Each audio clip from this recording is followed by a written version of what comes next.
जंग शुरू हुई। परमाणु संपन्न न होने देने को लेकर ईरान को पहले प्रतिबंधित करने का प्रयास किया गया। प्रतिबंध तो बहुत सारे लगाए गए, लेकिन वो परमाणु संपन्न ना हो जाए, परमाणु हथियार ना बना ले, इसके लिए ये जंग शुरू हुई।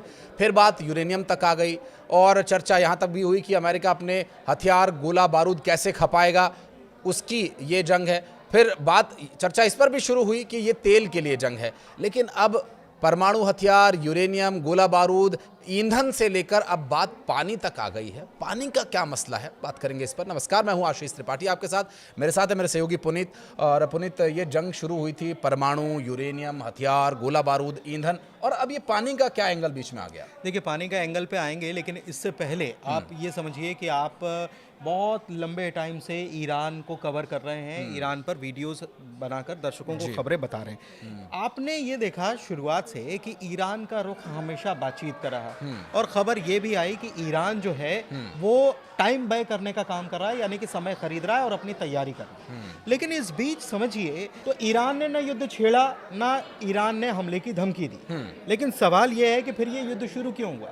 क्योंकि अमेरिका इस युद्ध की प्लानिंग 6 महीने पहले करके बैठा था। इजराइल इस युद्ध की प्लानिंग 6 महीने पहले करके बैठा था, जब 12 दिन का वॉर छिड़ा था तब से। तो बात वहां से शुरू हमको करना चाहिए, क्योंकि अमेरिका को ये मालूम था कि 6 महीने बाद हम वॉर में कूदने जा रहे हैं। ऐसा नहीं होता। अमेरिका जैसे देश के लिए, किसी भी मुल्क के लिए आप समझिए कि जंग अचानक से शुरू करना कोई हंसी खेल नहीं होता। तो अमेरिका इसकी तैयारी बहुत पहले कर चुका था, और वेनेजुएला जो है उसका एक ट्रेलर था। मतलब उन्होंने पहले वेनेजुएला करने की कोशिश की, और उसके बाद वेनेजुएला जब सक्सेसफुल हो गया तो उन्होंने मान लिया कि हम ईरान के साथ भी ऐसा ही करेंगे। अब बात आती है अभी के मौजूदा परिस्थिति की। हम पानी पर आए उससे पहले जरा सोचिए कि पूरी दुनिया में अमेरिका का जो रवैया है उसकी किसी ने भर्त्सना की? उसके बारे में किसी ने कुछ कहा? अमेरिका अपनी दादागिरी यहां पर दिखाता हुआ साफ तौर पर नजर आता है। अब आप इस बात को समझिए कि कल ही ईरान की तरफ से एक बयान निकलकर सामने आता है कि पड़ोसी हमारे भाई हैं और हम उन पर हमला नहीं करेंगे। अभी तक हमला हुआ, उसके लिए हम माफी चाहते हैं, लेकिन आपकी जमीन से अमेरिका हम पर हमला कर रहा था, इसलिए हमने उसको निशाना बनाया। आगे होगा तो आगे भी हम इसका जवाब देंगे। यही हुआ बहरीन में। दरअसल पानी का मामला बहरीन से शुरू हुआ। बहरीन से ऐसे शुरू हुआ कि बहरीन में अमेरिकी सैन्य ठिकाना जो है, वहां से ईरान के एक आइलैंड के ऊपर मिसाइल दागी गई, और उस आइलैंड पर पानी साफ करने का काम होता है। आप जानते हैं कि मिडिल ईस्ट में पीने के पानी की कितनी किल्लत है, कितना टोटा है। तो वहां पर समंदर के खारे पानी को साफ करके पीने योग्य बनाया जाता है। ईरान में भी यही प्लान था, और इसको टारगेट किया गया, यानी कि पीने के पानी की सप्लाई को तोड़ने का काम किया। ईरान ने इसी का जवाब दिया बहरीन की उस फैसिलिटी पर हमला करके जहां पर पानी की सफाई का काम होता था, प्यूरिफिकेशन होता था जी। तो आप ये समझिए कि अब ये जंग जो है, अमेरिका तो कह चुका है कि हम तेल पर कब्जा कर लेंगे, हम यूरेनियम पर कब्जा कर लेंगे, ग्राउंड फोर्स उतारने की तैयारी।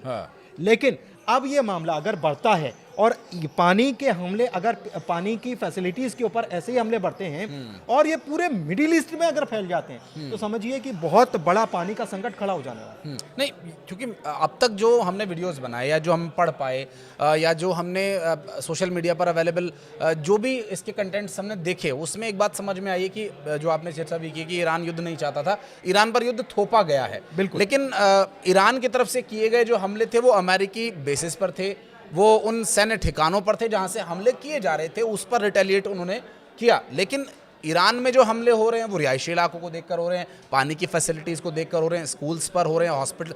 ये दिखाता है कि वो ईरान की जनता को, आम नागरिक को टारगेट कर रहे हैं, जबकि ईरान की तरफ से जो भी हमले या जो भी रिटेलिएशन हो रहा है वो आम नागरिकों को बाधित करने वाला नहीं हो रहा है। तो ये जो युद्ध की ये जो तरीका है ईरान के लिए, ट्रंप कहते हैं कि बिना शर्त सरेंडर, ईरान सरेंडर नहीं करने वाला है, क्योंकि अगर ईरान सरेंडर करने वाला होता तो जेनेवा में और यूएई में जो बैठकें हुई वहीं पर सारी बातचीत हो गई होती। लेकिन यहाँ जो परिस्थितियां दिख रही हैं कि ईरान पर युद्ध थोपा जरूर गया, लेकिन ईरान फिर भी सेंसेस में रह करके एक फिर भी तरीके से जवाब दे रहा है। लेकिन इजराइल या अमेरिका या उसके जो भी सहयोगी हैं, उनकी तरफ से जो भी हमले हो रहे हैं वो तो पब्लिक को टारगेट करके हो रहे हैं। बिल्कुल। और सबसे बड़ी बात यह है कि ईरान में सबसे पहला जो पहले दिन हमला हुआ था और गर्ल्स स्कूल को जो टारगेट किया गया, और ये कहा जा रहा है कि वो गलती से हो गया। तो आप समझिए कि क्या अमेरिका जो इतना प्रिसाइज अटैक कर सकता है कि जो एआई का इस्तेमाल कर रहा है और खामनेई को टारगेट सीधे कर ले रहा है, तो क्या अमेरिका ऐसी गलती करेगा गलती से गलती करेगा कि वहां पर स्कूली बच्चों का स्कूल है और बच्चियों का स्कूल है और वहां पर टारगेट करेगा। ऐसा नहीं है, अमेरिका इतनी बड़ी गलती नहीं कर सकता। और जो एक्सपर्ट्स हैं, पूरी पॉलिटिकल एक्सपर्ट्स जो हैं, वो पूरी दुनिया में इस बात की चर्चा होने लगी है कि ये जो अटैक किया गया था ईरान के स्कूल के ऊपर अमेरिका की तरफ से, ये बहुत बड़ा वॉर क्राइम है। क्योंकि युद्ध के कुछ नियम होते हैं और उन युद्ध के नियमों को तोड़ने का काम अमेरिका एक नहीं कई बार कर रहा है। चाहे फिर आप देख लीजिए कि श्रीलंका के पास समंदर में ईरानी जहाज को निशाना बनाना ही क्यों ना हो, क्योंकि वो तो इंटरनेशनल बॉर्डर में था। तो इंटरनेशनल बॉर्डर में अगर आप उसको टॉर्पेडो से निशाना बना रहे हैं तो आप ये दुनिया को बता रहे हैं कि हम दादागिरी करने पर उतारू हैं और हम कर रहे हैं, हमारी लाठी और हमारी ही भैंस हो। ये आप समझिए कि एक अमेरिका का रुख पूरी दुनिया के प्रति क्या रह रहा है।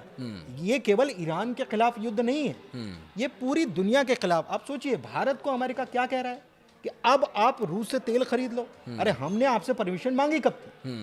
पहले आप कह रहे थे कि रूस से तेल मत खरीदो, अब आप कह रहे हो।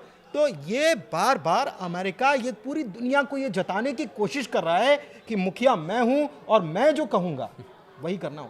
और तेल अब जब हम खरीद रहे थे तो हम पर टैरिफ लगाए जा रहे थे और हमें ये कहा जा रहा था कि तेल मत खरीदो, हमने तब भी तेल खरीदा। अब वो कह रहे हैं कि 30 दिन है आपके पास, तेल खरीद लो, हम तब भी तेल खरीदेंगे। हम अपनी तरफ से जो हमारे देश के 140 करोड़ नागरिकों के लिए, भारतीयों के लिए ज़रूरी होगा, हम वो कदम उठाएंगे। और इसलिए भी भारत इस युद्ध में जो खुल करके सिर्फ एक बात कह रहा है कि जल्द से जल्द, जितना जल्दी हो सके। नेतन्याहू से जब प्रधानमंत्री नरेंद्र मोदी की बात हुई तो भी उन्होंने इस बात का जिक्र किया कि जितना जल्द हो सके शांति की कोशिश करें, इस युद्ध को ख़त्म करें और शांति स्थापित हो। बहरहाल ईरान के जो प्रशासक है अली लारिजानी, उनके बयान की ओर चलते हैं तो उन्होंने ये कहा है कि हम 6 महीने तक युद्ध लड़ने की स्थिति में हैं। और 6 महीने ईरान अगर 6 महीने युद्ध लड़ने की स्थिति में, तो अमेरिका जो ये कह रहा है कि हमें नहीं पता ये युद्ध कितना समय तक चलने वाला है। तो अमेरिका आर्म्स और एमिनेशन के मामले में तो बहुत प्रबल और बहुत मजबूत है, लेकिन ईरान ये कह रहा है कि हम 6 महीने तक ये युद्ध लड़ने की स्थिति में। तो ये 6 महीने क्या एक टाइम बाउंड माना जाए कि 6 महीने तक युद्ध लड़ते लड़ते वो और आगे तक युद्ध की तैयारी करेगा, या 6 महीने ये युद्ध चलेगा? और अगर 6 महीने ये युद्ध चलता है, देखिए अभी 9 दिन हो गए हैं,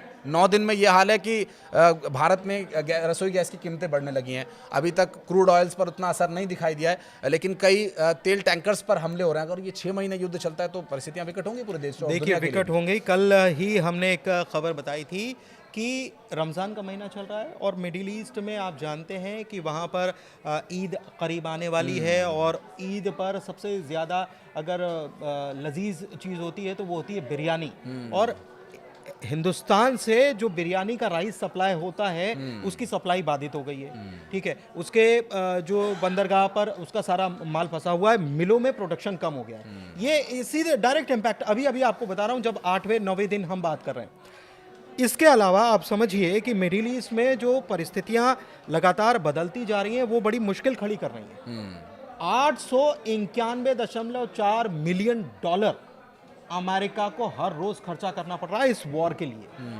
2 जंगी बेड़े, उसके बाद तीसरा जंगी जहाज फिर से आप उतारने के लिए तैयार हो, जॉर्ज डब्ल्यू बुश के नाम से जो है। आप समझिए कि इतने वॉरशिप उतारना ये क्या बता रहा है? अमेरिका के ऊपर ये युद्ध जो है बहुत ज्यादा खर्चीला साबित होने वाला है। इजराइल के पास सारी सामग्री खत्म हो गई है, वो अमेरिका की तरफ देख रहा है और मांग रहा है कि हमको ग्रांट चाहिए, हमको हथियार भेजो। तो बिजनेस अमेरिका भले ही कर रहा है हथियारों का, लेकिन वहां पर प्रोडक्शन का दबाव है कि आप प्रोडक्शन, हथियारों का प्रोडक्शन करना होगा, बढ़ाइए। तीसरी तरफ ईरान के पास क्या है? ईरान ने कहा, और ये कल रशिया का बयान आया, रशिया ने कहा कि ईरान ने हमसे अभी तक मदद मांगी ही नहीं है। इससे आप समझिए कि जो भी अभी खेल चल रहा है वो ईरान की अपनी ताकत के दम पर चल रहा है। तो अभी अगर रशिया से हथियारों की सप्लाई होती है या चाइना से हथियारों की सप्लाई और बढ़ती है तो चीजें और बदलेंगी। सबसे बड़ी बात यह है कि ईरान के पास खोने के लिए कुछ है नहीं। ईरान ने कह दिया कि हम या तो शहीद हो जाएंगे या हम जीत हासिल करेंगे। तो जो शहीद होने के लिए तैयार है उसके पास तो खोने के लिए कुछ नहीं है। और अमेरिका के पास आप समझिए कि कितना ज्यादा असर अमेरिका की इकोनॉमी पर इसका पड़ने वाला है। भले अभी नहीं, 4 महीने बाद पड़ेगा, लेकिन बहुत ज्यादा असर पड़ने वाला है। और इसी वजह से न्यूयॉर्क में प्रदर्शन शुरू हो गए। इस वॉर के खिलाफ की ये जंग रोकना होगा। थोपा जा रहा है जंग। और ऐसा नहीं है कि डोनाल्ड ट्रंप कुछ नया कर रहे हैं। जो बाइडेन को देख लीजिए आप, ओबामा को देख लीजिए आप अफगानिस्तान में, उसके पहले इराक में क्या हुआ वो देख लीजिए आप। तो ये, और सबसे बड़ी बात ये है कि इस जंग को रोक पाना इसलिए भी आसान नहीं है क्योंकि डिसेंट्रलाइज कर दिया गया है। ईरान में मिलिट्री को डिसेंट्रलाइज कर दिया गया है, मतलब कोई एक कमांड सेंटर नहीं है कि वहां से कमांड दी जा रही है, अलग अलग कमांड सेंटर बना दिए गए। और अलग अलग कमांड सेंटर बना दिए गए हैं, तो अगर 50,000 फोर्स उधर है 50, तो वो अपने हिसाब से वो डिसीजन ले रहे हैं कि हमको क्या करना है। तो कोई कमांड सेंटर है ही नहीं, तो कमांड सेंटर नहीं है, तो इसी तरीके से हमले जो है वो जारी रखे हुए हैं। अब भले दावा कर रहा हो वो कि हमने अंदर जमीन के अंदर जो उनके मिसाइल बेस है उसको तबाह कर दिया हो, लेकिन हमले तो हो रहे हैं, जवाब तो मिल रहा है। और सबसे बड़ी बात कि बड़ी स्ट्रेटेजिकली ईरान इस युद्ध को लड़ रहा है। शुरुआत में सैकड़ों मिसाइलें दागी। और इसके पीछे मैं पुनीत आपको रोक रहा हूँ, इसके पीछे एक चर्चा ये भी चल रही थी, कुछ खबरें सोशल मीडिया पर आई थी कि जो रशियन इंटेल है वो इनकी मदद कर रहा है। अभी तक खुल करके ईरान ने कुछ भी ना तो उनके जो प्रॉक्सीज हैं उनसे मदद ली है, हालांकि उन्होंने अपनी तरफ से रिटेलिएट ज़रूर किया, उन्होंने अपनी तरफ से हमले ज़रूर किए, लेकिन अभी तक ईरान ने ऐसा कोई ऑफिशियल बयान भी जारी नहीं किया जिसमें हूती या हमास या हिजबुल्लाह की तरफ से उन्होंने कुछ उनसे मदद मांगी हो, या फिर जो रशिया का आपने जिक्र करा। लेकिन खबर यह आई थी कि रशियन इंटेलिजेंस जो है वो ईरान की मदद कर रहा है।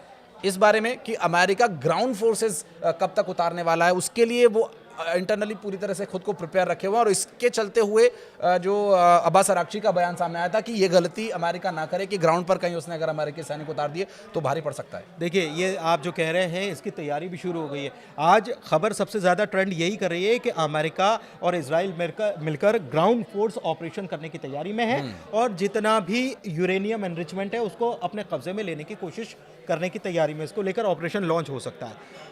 यूएस को जो भी सपना उसका है उसके ऊपर पानी फेरने का, जाहिर सी बात है। देखिए, बहुत अच्छा अलाय है, रशिया और ईरान जो हैं बहुत अच्छे दोस्त हैं और अभी तक मदद नहीं मांगी है। तब भी अगर ये जानकारियां हैं कि रशिया जो है वो इंटेलिजेंस अपना लगाए हुए है और सारी रिपोर्ट्स दे रहा है, तो सोचिए कि रशिया अगर इसमें कूद जाता है या अपनी तरफ से हथियारों की सप्लाई शुरू कर देता है तो आलम क्या होगा और इस एस्केलेशन का लेवल क्या होगा, मतलब किस लेवल पे पहुंच जाएगा। क्योंकि सीधे रशिया जो है इसमें कूद पड़ेगा।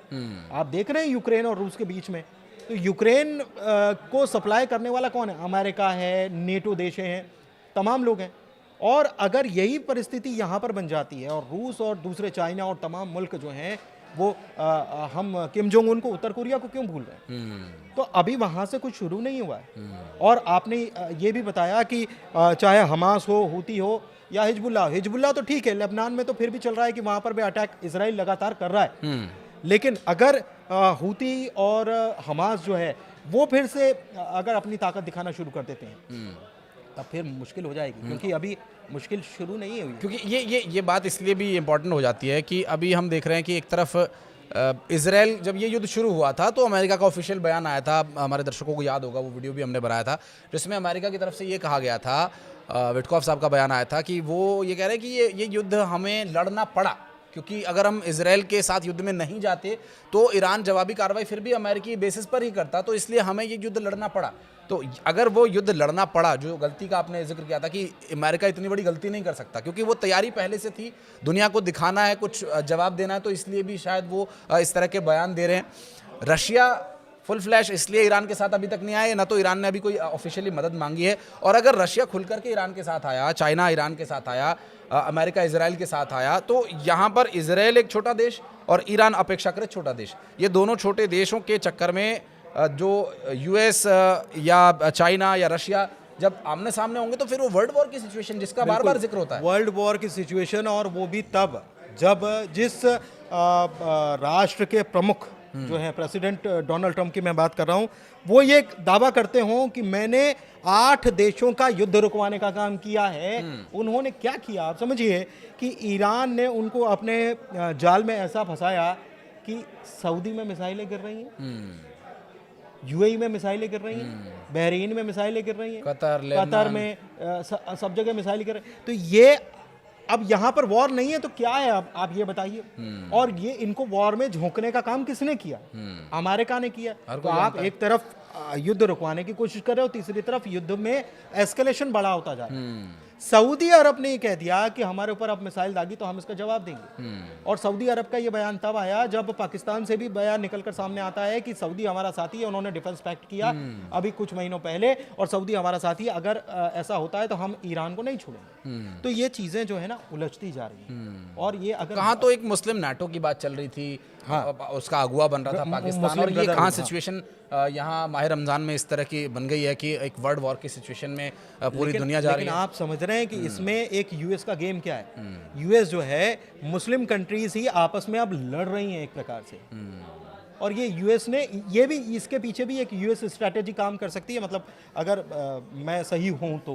क्योंकि देखिए एक अनुभव भी होता है और एक प्रिडिक्शन भी कई बार जो लोगों के व्यवहार से होती है, लेकिन जो अब तक अघोषित रूप से या घोषित रूप से एक बात तो स्पष्ट है पुनीत कि उन्हें अपने हथियार गोला बारूद बेचने हैं, तो वे कहाँ बेचेंगे? उन्हें ऐसे ही कुछ ना कुछ देशों को उलझाना पड़ेगा, आपस में लड़ाना पड़ेगा। इधर से वो लड़ेंगे तो उनको भी हथियार बेचेगा और उनको भी बैकएंड से हथियार बेचेगा, कहीं आतंकवादियों को बेचेगा, कहीं प्रॉक्सीज को बेचेगा, कहीं कंट्रीज़ को बेचेगा। ऑफिशियली अनऑफिशियली फ़ायदा वो खुद ही लेना चाहता है, पैसा उसके पास जाएगा। किसी भी देश पर अगर वो कब्जा करते हैं, उनका यूरेनियम हथियाएगा, उनका ईंधन हथियाएगा। तो पावर अमेरिका अपनी खुद की बढ़ा रहा है और पूरी दुनिया को युद्ध में झोंक रहा है। ये बात पूरी दुनिया जानती है। और अब देखना ये होगा कि बड़े देश मिलकर के क्या इस वर्ल्ड वॉर की तरफ बढ़ रही दुनिया को इस युद्ध से बचा पाएंगे, और इसके लिए क्या कुछ कोशिशें हो सकती हैं, इस पर भी हम आगे बातचीत करेंगे। लेकिन इस वीडियो में लेकिन आखिरी बात, हाँ जी, ये ट्रंप कह ज़रूर रहे हैं कि हम इसको 6 महीने तक खींच लेंगे और एस्केलेशन जो है वो लंबा भी चलेगा, तो हम उसके लिए तैयार हैं। लेकिन मैं यहाँ पर प्रिडिक्शन तो नहीं कहूँगा, लेकिन हालात जो नज़र आ रहे हैं, ट्रंप आज भले ही जो बात कह रहे हैं उससे पलटेंगे ज़रूर। नहीं ये तो घोषित है। हाँ, उससे पलटेंगे ज़रूर। और मुझे लगता है कि 10-15 दिन में या 20 दिन में कुछ परिस्थितियाँ जो हैं फिर वापस बातचीत और इस पर आएगी, और फिर ट्रंप इंतज़ार करेंगे कि फिर हम कुछ महीने बाद फिर वापस वहाँ पर कुछ खेल करने की कोशिश करें, ऐसा लगता है। बिल्कुल, सब कुछ जो कि हमेशा से ये देखने को मिलता है डोनाल्ड ट्रंप की बातों में, वो सब कुछ कहते हैं लेकिन फिर बात पर वो रहते नहीं हैं, बहुत जल्दी पलट जाते हैं। चाहे वो भारत के साथ बातचीत के संबंध में, टैरिफ लगाने या हटाने के संबंध में हो, या फिर ईरान के साथ बातचीत में भी हमने ये बात देखी जिसका मिश्रा जी जिक्र कर रहे थे। बहुत बहुत शुक्रिया पुनीत आपका हमारे साथ जुड़ने के लिए, और दर्शकों का बहुत बहुत धन्यवाद यहाँ तक वीडियो को देखने के लिए। कुछ कहना चाहें तो कमेंट सेक्शन में दरवाजे आपके लिए खुले हुए हैं। बहुत शुक्रिया।